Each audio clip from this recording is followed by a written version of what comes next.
ಶಾಸ್ತ್ರಗಳಲ್ಲಿ ಅನೇಕ ಪೂಜೆಗಳು ಹೇಳ್ತಾರೆ. ಅದರಲ್ಲಿ ಒಂದು ದಿನ ಮಾಡೋದು ಅಷ್ಟಪುಷ್ಪ ಪೂಜಾ ಅಂತ. ಅಂದ್ರೆ ಏನು? 8 ಥರದ್ದು ಹೂವು ಏರಿಸ್ಬೇಕು. ಈಗಿನ ಕಾಲದಕ್ಕೆ ಈ ಸಮಯದಕ್ಕೆ ನಮಗೆ ಅದರಲ್ಲಿ ಒಂದು ಬಹಳ ಮುಖ್ಯವಾಗಿದ್ದು ಪಾಯಿಂಟ್ ಇದೆ. ಅದೇನು ಅಂತಂದ್ರೆ ಆ ಅಂದ್ರೆ 8ರಲ್ಲಿ ಒಂದು ಸರ್ವಭೂತ ದಯಾಪುಷ್ಪಂ ಅಂದ್ಬಿಟ್ಟು ಒಂದು ಹೂವು ದೇವ್ರಿಗೆ ಏರಿಸ್ಬೇಕಂತೆ. ದಿನ ಏರಿಸ್ಬಿಟ್ಟು ಹೊರಗಡೆಗೆ ನಾವು ಹೋಗ್ಬೇಕು.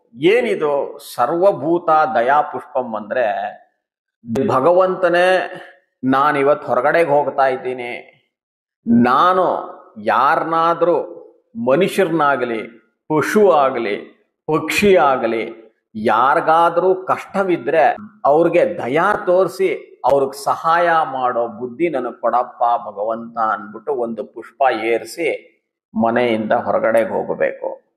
ಹೋಗ್ತೀವಿ, ಮನೆಯಿಂದ ಹೊರಗಡೆಗಂತೂ ಹೋಗ್ತೀವಿ, ಪುಷ್ಪ ಏರಿಸ್ತೀವೋ ಇಲ್ವೋ, ಬಟ್ ಮನೆಯಿಂದ ಹೊರಗಡೆಗೆ ಹೋದಾಗ ಅಲ್ಲಿ ಯಾವುದೋ ಒಂದು ಆಕ್ಸಿಡೆಂಟ್ ಆಗಿರುತ್ತೆ.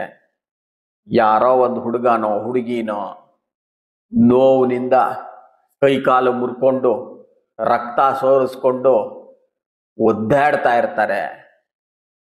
ಏನು ಮಾಡಬೇಕು? ನಾವು ದಯಾ ತೋರಿಸಿ ಸಹಾಯ ಮಾಡಬೇಕು.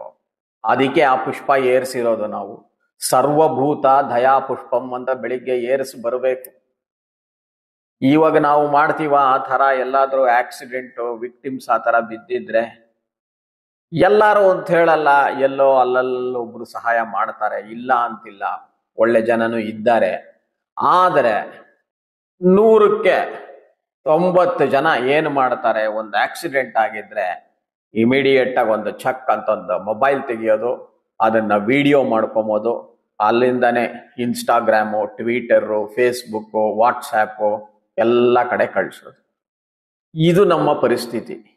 ಇದಕ್ಕೆಲ್ಲ ನಮ್ಗೆ ಈ ಥರ ನಮ್ಮ ನಡವಳಿಕೆಗೆ ಏಕೈಕ ಕಾರಣ ಅಂತಂದ್ರೆ ನಮ್ಮ ಧರ್ಮನ ನಾವು ಅರ್ಥನೇ ಮಾಡ್ಕೊಂಡಿದ್ದೀವಿ.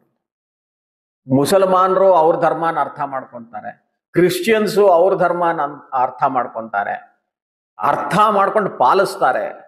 ನಮ್ಮ ಹಿಂದೂಗಳು ನಮ್ಮ ಧರ್ಮನ ಅರ್ಥನೂ ಮಾಡ್ಕೊಂಬಲ್ಲ, ಪಾಲಿಸೋದು ಇಲ್ಲ. ಇದು ಯಾಕೆ ಬರುತ್ತೆ ಅಂತಂದ್ರೆ, ಮಹಾಭಾರತದಲ್ಲಿ ನಳ ಮಹಾರಾಜ ಕಾಡಲ್ಲಿ ಹೋಗ್ತಾ ಇರ್ತಾನೆ, ರಾಜ್ಯ ಎಲ್ಲ ಕಳ್ಕೊಂಡ್ಬಿಟ್ಟಿರ್ತಾನೆ.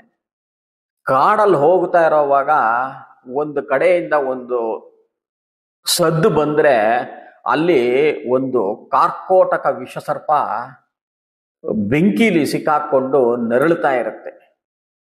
ನಳ ಮಹಾರಾಜ ಅನ್ಕೊಂತಾನೆ ಮನ್ಸಲ್ಲಿ, ನಾನು ಆ ಅಗ್ನಿಲಿ ಹೋದ್ರೆ ನಂಗೂ ತೊಂದರೆ ಆಗತ್ತೆ. ಆದರೆ ಸರ್ವಭೂತ ದಯಾಪುಷ್ಪಂ ಅಂತ ಅವನಿಗೆ ಧರ್ಮ ಗೊತ್ತಿತ್ತು. ಏನು ಮಾಡ್ದ?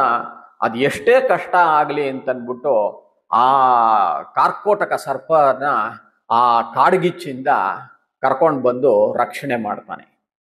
ಇದೆಲ್ಲ ಯಾಕೆ ತೋರಿಸುತ್ತೆ ಅಂತಂದ್ರೆ, ನಾವು ಅಂಥ ವಿಚಾರಗಳನ್ನ ಕೇಳಿ ಅಂತ ದಯಾ ಬರಬೇಕು. ಇದೆಯಾ ದಯಾ? ಫೋಟೋ ತೆಗಿ, ವಿಡಿಯೋ ತೆಗಿ, ಸೋಷಿಯಲ್ ಮೀಡಿಯಾಲ್ ಹಾಕೋ, ನನ್ನ ಕೆಲಸ ಆಗೋಯ್ತು. ಅಲ್ಲರಿ, ಕೆಳಗಡೆ ಬಿದ್ದವನಿಗೆ ಒಂದು ಸ್ವಲ್ಪ ನೀರು ಕೊಡಿ, ಆಂಬ್ಯುಲೆನ್ಸಿಗೆ ಫೋನ್ ಮಾಡಿ, ಅವ್ರ ಮೊಬೈಲ್ ತಗೊಂಡು ಯಾರಾದರೂ ಹತ್ತಿರದವ್ರು ಇದ್ರೆ ಅವ್ರಿಗೆ ಫೋನ್ ಮಾಡಿ, ಪಕ್ಕದಲ್ಲಿ ಎದ್ದು ಕೂಡಿಸಿ, ನೀವು ಕಾರಲ್ಲೋ ಸ್ಕೂಟ್ರಲ್ಲೋ ಎಲ್ಲಾದ್ರೂ ಅದರಲ್ಲಿ ಹೋಗ್ತಾ ಇದ್ರೆ ಹಾಸ್ಪಿಟ್ಲಿಗೆ ಕರ್ಕೊಂಡೋಗಿ. ಇದು ನಮ್ಮ ಧರ್ಮ, ಇದು ನಮ್ಮ ಸಂಸ್ಕಾರ. ಇದೇ ಮಹಾಭಾರತ ನಮಗೆ ಹೇಳ್ಕೊಡೋದು. ಈ ಥರ ವಿಡಿಯೋಗಳು ಮತ್ತಷ್ಟು ತಾವು ನೋಡಬೇಕಾದ್ರೆ ಈ ಕೆಳಗಡೆ ಕೊಟ್ಟಿರೋ ಚಾನೆಲ್ ಲಿಂಕ್ಗೆ ತಾವು ಸಬ್ಸ್ಕ್ರೈಬ್ ಮಾಡಿ.